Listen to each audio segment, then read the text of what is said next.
Respected delegates watching this video, a warm welcome. Myself, Siddharth P. of 12th Science. I am here to take a lecture on the topic Leibniz and his relation with calculus. Gottfried Wilhelm Leibniz is the father of calculus. Now, let me take a brief history on Leibniz.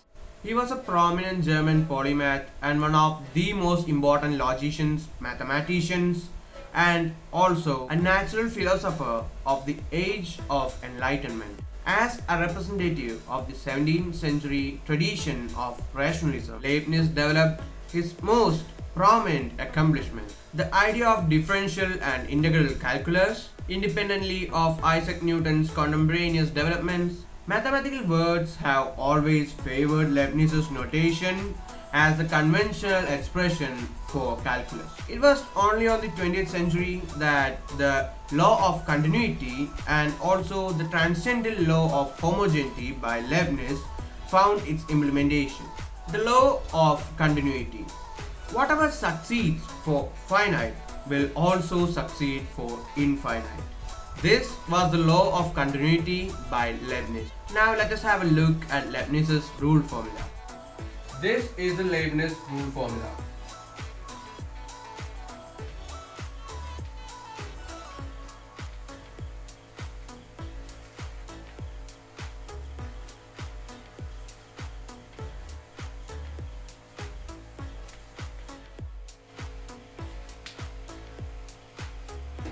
This here is the formula, where this n and I represents the number of I combinations on the n elements. That formula can be proven by induction.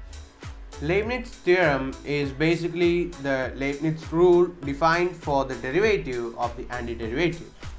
As per the rule, the derivative on the nth product of the two functions can be expressed with the help of a formula. The formula that gives all these antiderivatives is called the indefinite integral of the function, and such a process of finding the antiderivatives is called integration. Thank you for watching my lecture. Good morning everyone. My name is Vaishnavi Jagmar from 12th Science. Today I am going to do the art integration in Max on the chapter Relation and Function, on the topic function, mainly types of functions. So let us start by discussing what is a function. A relation f from set A to set B is said to be a function if every element of set A has only one image in set B. There are mainly four types of functions: one-one function or injective function, many-one function, onto function or surjective function, and lastly not onto function. So let's start with the first function, one-one function or injective function. Every element of the function's codomain is the image of at most one element of its domain. Then it's called one-one function. That is, every element in the domain has an image in the codomain, and it is also called injective function. So let's move to the practical section.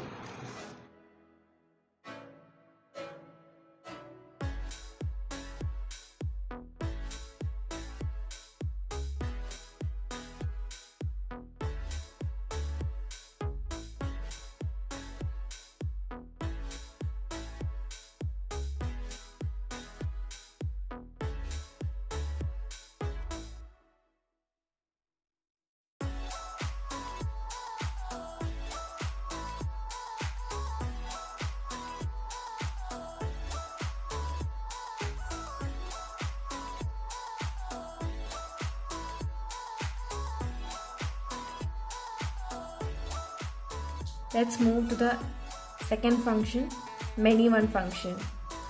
If two or more elements of a function's domain is the image of a single element of its codomain, then it's called many-one function.